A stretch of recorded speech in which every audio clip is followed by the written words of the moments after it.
Hi అండి, అందరికీ నమస్తే. నేను ఈరోజు గీ చికెన్ రోస్ట్ తయారు చేస్తున్నాను. ఈ రెసిపీ బాగా టేస్టీగా ఉంటుంది.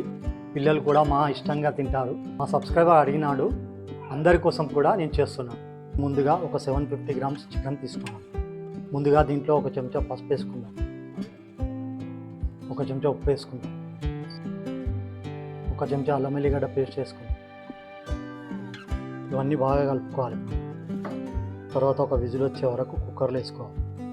చికెన్ ఫ్రైలోకి మసాలా రెడీ చేసుకుందాం. దానికోసం ఒక 4 చెంచాల ధనియాలు వేసుకొని ఫ్రై చేసుకోవాలి.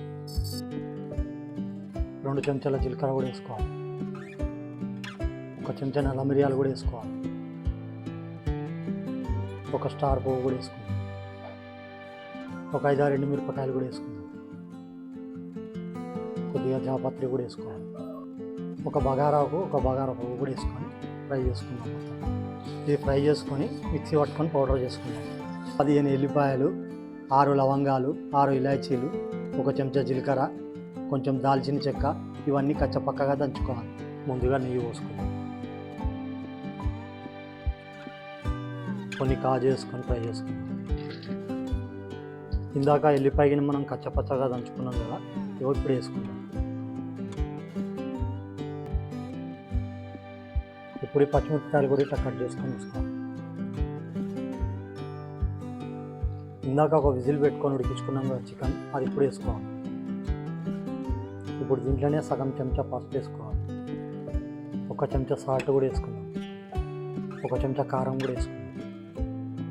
ఇందాక ధనియాల పొడి, నల్ల మిరియాలు అన్నీ పౌడర్ చేసుకున్నాం కదా, అది ఇప్పుడు వేసుకుందాం. మనం ఇందాక చికెన్ ఉడకబెట్టుకున్నాం కదా, ఆ వాటర్ ఇప్పుడు పోసుకుందాం.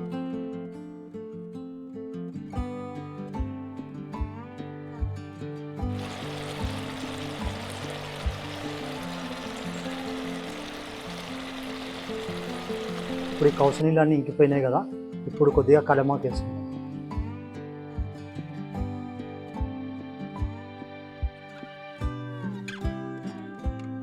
ఇది బాగా డ్రై అయింది కదా, ఇప్పుడు మళ్ళీ ఇంకొక చెంచా ధనియాల పొడి వేసుకుందాం. ఇంతకుముందు కూడా ఒక చెంచా వేసాం కదా, ఇది 2వ చెంచా.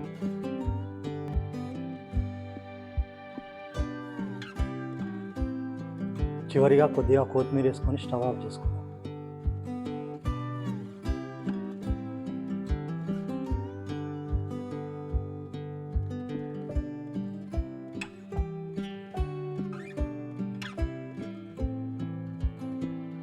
ఆహా, మస్తు వచ్చింది, సూపర్ వచ్చింది, మస్తు టేస్టీగా ఉంది.